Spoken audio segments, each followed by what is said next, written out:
हसन मुश्रीफ साहेब यांना जोरदार टाळ्यांच्या कडकडाटामध्ये आपण मार्गदर्शनासाठी निमंत्रित करूया.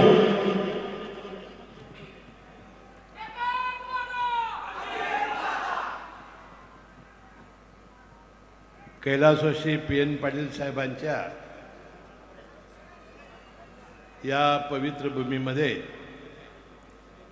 आज त्यांचे चिरंजीव राहुल पाटील आणि राजेश पाटील यांच्या राष्ट्रवादी काँग्रेस पक्षामध्ये हजारो कार्यकर्त्यासह त्यांनी जो प्रवेश केलेला आहे त्या समारंभाचे प्रमुख पाहुणे राज्याचे उपमुख्यमंत्री राष्ट्रवादी काँग्रेस पक्षाचे राष्ट्रीय अध्यक्ष आमचे सर्वांचे नेते नामदार अजितदादा पवार, या ठिकाणी उपस्थित असलेले राहुल पाटील, राजेश पाटील, माजी आमदार KP पाटील साहेब, माजी आमदार राजेश पाटील, युवराज पाटील, गोकुळचे चेअरमन नवीद मुश्रीफ, जिल्हा मध्यवर्ती बँकेचे संचालक भैयासाहेब माने, कोल्हापूर जिल्हा राष्ट्रवादी काँग्रेस पक्षाचे अध्यक्ष बाबासाहेब पाटील, शहराचे अध्यक्ष आदिल फरास, ज्यांनी आज प्रवेश केला ते PN पाटील साहेबांचे ज्येष्ठ सहकारी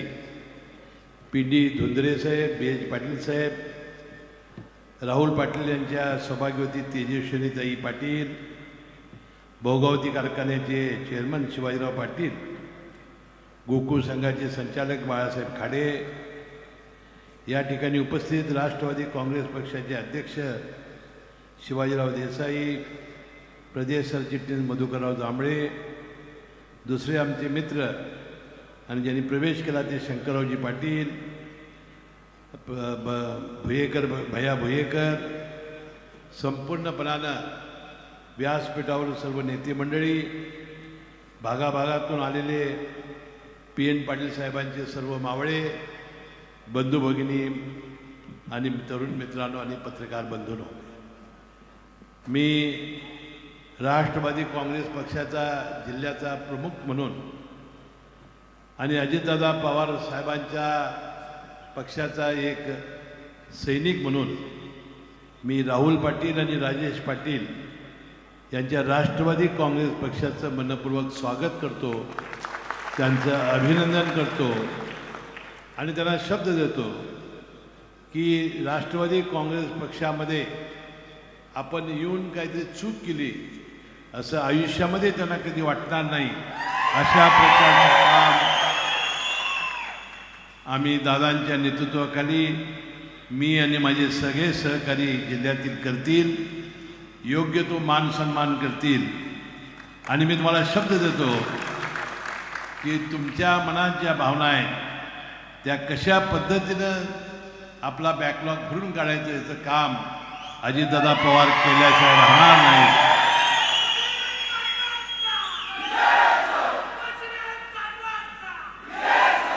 अशा प्रकारचं वचन या कार्यक्रमाच्या प्रसंगी मी देतो. बंधू भगिनींनो, आपल्याला किती लोकांना माहिती आहे मला माहिती नाही. PN पाटील साहेबांचा जन्म 6 जानेवारी 1953चा आणि माझा जन्म 24 मार्च 1953चा. म्हणजे माझ्यामध्ये आणि PN पाटील साहेबांमध्ये फक्त 2 महिन्याचं अंतर होतं. कोल्हापूर जिल्हा मध्यवर्ती बँकेच्या या राजकारणामध्ये आणि समाजकारणामध्ये जवळजवळ आम्ही एकत्र झालो. जिल्हा मध्यवर्ती बँकेमध्ये एका सार्वत्रिक निवडणुकीत ते निवडून आले. कैलासवासी हिंदराव पाटील साहेब त्या तालुक्याचे आमचे संचालक होते आणि 2च महिन्यात त्यांचं दुर्दैवानं निधन झालं आणि 4थ्याच महिन्यामध्ये पोटनिवडणूक झाली आणि मीही जिल्हा बँकेमध्ये निवडून आलो. म्हणजे जिल्हा मध्यवर्ती बँकेमध्ये दोघंही 40 वर्षापूर्वी आम्ही एकत्र आलो. अनेक वर्ष ते चेअरमन होते, आम्ही संचालक होतो. मी चेअरमन होतो, ते संचालक होते. परंतु जिल्ह्याच्या राजकारणामध्ये काही मतभेद निर्माण झाले आणि आमच्यात दुरावा निर्माण झालेला होता. आणि ज्या वेळेला युतीचं शासन आलं त्यावेळेला मी आणि PN पाटील साहेबांनी बँकेत ठरवलं की आपण असं जर भांडत राहिलो तर आपली कधीच सत्ता या राज्यामध्ये येणार नाही. आपण किती राष्ट्रवादी पक्ष असेल किंवा काँग्रेस पक्ष असेल, आपण एकत्रपणानं निवडणुका लढवायच्या, एकत्रितपणानं त्याला सामोरं जायचं. आम्ही असं ठरवलं. त्यांचा फॉर्म भरायला मी गेलो, माझा फॉर्म भरायला ते आले आणि दोन्ही निवडणुकीमध्ये आम्ही चांगल्या प्रकारे काम केलं. आणि ज्यावेळा भोगावती कारखान्याच्या चेअरमनपदाची निवडणूक त्यांनी लढवली आणि त्यावेळा त्याला आम्ही म्हणालो की साहेब हे 5 वर्ष आपण राहा, खरं पुढची 5 वर्ष ही फार खडतर आहेत आणि तुम्हाला विधानसभेच्या तोंडावर भोगावती कारखान्यामध्ये तुम्ही संचालक म्हणून निवडून राहू नका. माझा मित्रत्वाचा सल्ला त्याने ऐकला आणि त्याने पॅनेल उभं केलं आणि पॅनेल प्रचंड मतांनी निवडून आलं. परंतु त्यांना अचानक ते आपल्यातून गेले. तुम्हाला कदाचित माहिती नसेल की आम्ही सर्व संचालक मंडळी परदेशात गेलेलो होतो आणि त्यांनी यायचं मान्य केलं होतं. त्यांनीसुद्धा जवळजवळ तिकीट काढलेलं होतं, व्हिसाला अर्ज दिला होता. परंतु अचानकपणाने त्यांनी आपला दौरा रद्द केला. मला वाटते ते आमच्याबरोबर आले असते तर आज ते आपल्यात हयात असते. परंतु आम्ही त्या फॉरेनला असतानाच दुर्दैवी त्यांचं निधन झालं आणि ज्या ठिकाणी त्यांचं आपण दहन केलेलं आहे, ज्या ठिकाणी आज ते आपल्याला बघतायत, त्यांचा आशीर्वाद घेऊन आपण प्रवेश करतोय. मला वाटते निश्चितपणानं PN पाटील साहेबांचा आशीर्वाद आपल्या या प्रवेशाला आहे आणि म्हणून येणाऱ्या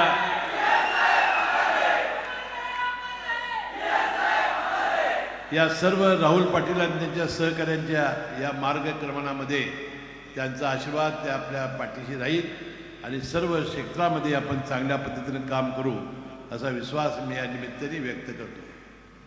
ज्यावेळा या भोगावती कारखान्याच्या निमित्ताने अनेक वेळा भेटीगाठी होण्याचा प्रसंग आला तर राजेश पाटील आणि राहुल पाटील यांची मानसिकता, आपण आयुष्यभर काँग्रेस पक्षामध्ये राहिलो. राजीव गांधी त्यांचा पुतळा या देशामध्ये कुणी केला नसेल, परंतु PN साहेबांनी इथं केला. या पक्षाचे ही दौड राजीव गांधीच्या नावानं जवळजवळ 27-28 वर्ष या सगळ्या कार्यकर्त्यांनी काढली. परंतु एक भावना त्यांची निर्माण झाली आणि ज्यावेळा ही भावना निर्माण झाली आणि या दोघाही भावाने आमच्याशी स्पष्टपणे सांगितलं, आम्ही आमच्या सर्व कार्यकर्त्याशी सल्लामसलत करून आम्ही तो योग्य तो निर्णय घेऊ. आणि जे निर्णयापर्यंत आल्यानंतर या पक्षातील काही नेते मंडळींनी ज्यावेळा टीका करायला सुरू केली, मी त्यांना विचारलं, सांगितलं की एवढं हळू होण्याची काय आवश्यकता नाही.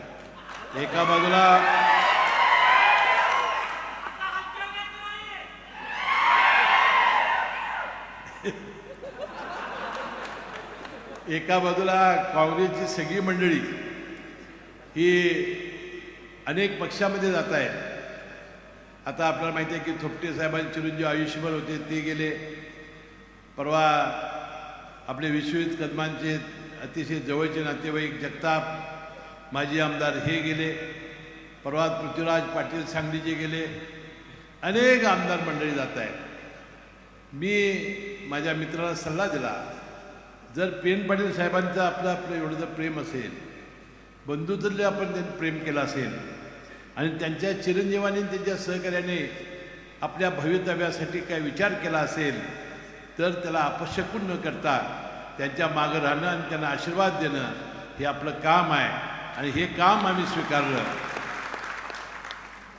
बंधू भगिनींनो, मगाशी मी दादांना सांगितलं, दादा आता राहुल पाटील, राजेश पाटील आणि PN पाटील साहेबांचा सगळा गट येण्यामुळं आपलं राष्ट्रवादी काँग्रेस तर या जिल्ह्यातला बळकट झालेलाच आहे.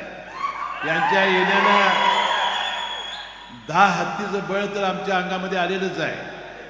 परंतु येणाऱ्या सगळ्या ज्या निवडणुका आहेत, मग जिल्हा परिषद असेल, गोकुळ असेल, बाजार समिती, शेतकरी संघ, या सगळ्या निवडणुकामध्ये मला वाटतं आता आमच्याशी कोण सामना करू शकेल असं चित्र आज या जिल्ह्यामध्ये नाही.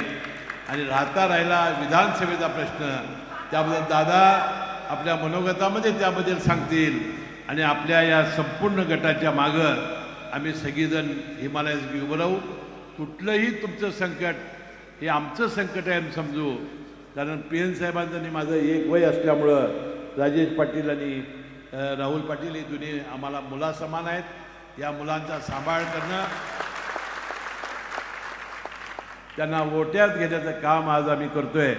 आणि म्हणून कोणतंही मनामध्ये शंका न आणता रात्री बेरात्री कोणत्याही प्रसंगासाठी तुम्ही आम्हाला हाक मारा. आम्ही राष्ट्रवादी काँग्रेस पक्षाची सगळी माझ्यासह आपण हजर राहू एवढा विश्वास मी या निमित्ताने व्यक्त करतो. बंधूंनो, आज आपल्या राज्याचे उपमुख्यमंत्री अजितदादा पवार आपल्या या सडोली भूमीमध्ये आलेले आहेत. ज्यावेळा कैलासवासी यशवंतराव चव्हाण साहेब या ठिकाणी आलेले होते, विलासराव देशमुख साहेबांच्याबरोबर आम्ही अनेक वेळा या भूमीमध्ये आलो. पवार साहेबांच्याबरोबर आपण संपतराव पवार पाटलांच्या 75च्या निमित्ताने सुद्धा आम्ही या ठिकाणी आलो होतो. आणि आज अजितदादा आलेले आहेत. मला वाटते खऱ्या अर्थानं आता हे चक्र पूर्ण झालेलं आहे. आणि ज्याचा उल्लेख बाळासाहेब खाडे करत होते की या पवार कुटुंबियावर या बोंद्रे आणि या पाटील घराण्यानं फार मोठं प्रेम केलेलं आहे. शिरपतराव दादा बोंद्रेंना मंत्रिमंडळात घेण्याचं काम त्यावेळा पवारसाहेबांनी केलेलं होतं. आणि शिरपतराव बोंद्रे हे राहुल पाटलांचे आजोबा आहे. आणि म्हणून या सगळ्यांचा आशीर्वाद आज आपल्या मागं आहे. पुढच्या भविष्यकाळामध्ये आपण निश्चितपणानं अजितदादांच्या मागं उभं राहू. अजितदादा शब्दाचा कसा पक्का आहे याचा अनुभव तुम्ही घ्या. एकच कुठलाही प्रश्न आपण घेऊन गेलात की तो प्रश्न सॉल्व्ह करण्याची ताकद आज अजितदादा पवारांच्या अंगामध्ये आहे. प्रशासनावर प्रचंड वचक, शिस्तीचा अतिशय भोगता, शब्दाचा पक्का आणि कसलंही प्रश्न जरी आला तर सोडवण्याची ताकद ही अजितदादा पवारांच्याकडे आहे. आणि म्हणून अजितदादा पवारांच्या मागं आपल्या राज्यातील अनेक हजारो तरुण दादांच्या मागं आज उभे राहिलेले आहेत. शाहू फुले आंबेडकरांचा विचार घेऊन, पुरोगामी विचार घेऊन ते आज राजकारण करतायत. आपण सगळ्यांनी त्यांना पाठिंबा देऊया. पाऊस आलेला मी अधिक बोलत नाही. दादांना लाडक्या बहिणीवर बोलायचं आहे, शेतकरी कर्जमाफीवर बोलायचं आहे, अनेक विषयावर ते आज बोलणार आहेत. म्हणून त्यांना जास्त वेळ मिळावा म्हणून मी त्यांना संधी देतो आहे. पुन्हा एकदा मनपूर्वक राजेश पाटील, राहुल पाटील यांचं मी मनपूर्वक आभार मानतो, त्यांना धन्यवाद देतो आणि त्यांचं अभिनंदन करतो आणि आपली रजा घेतो. जय जय महाराष्ट्र. राष्ट्र हॅलो.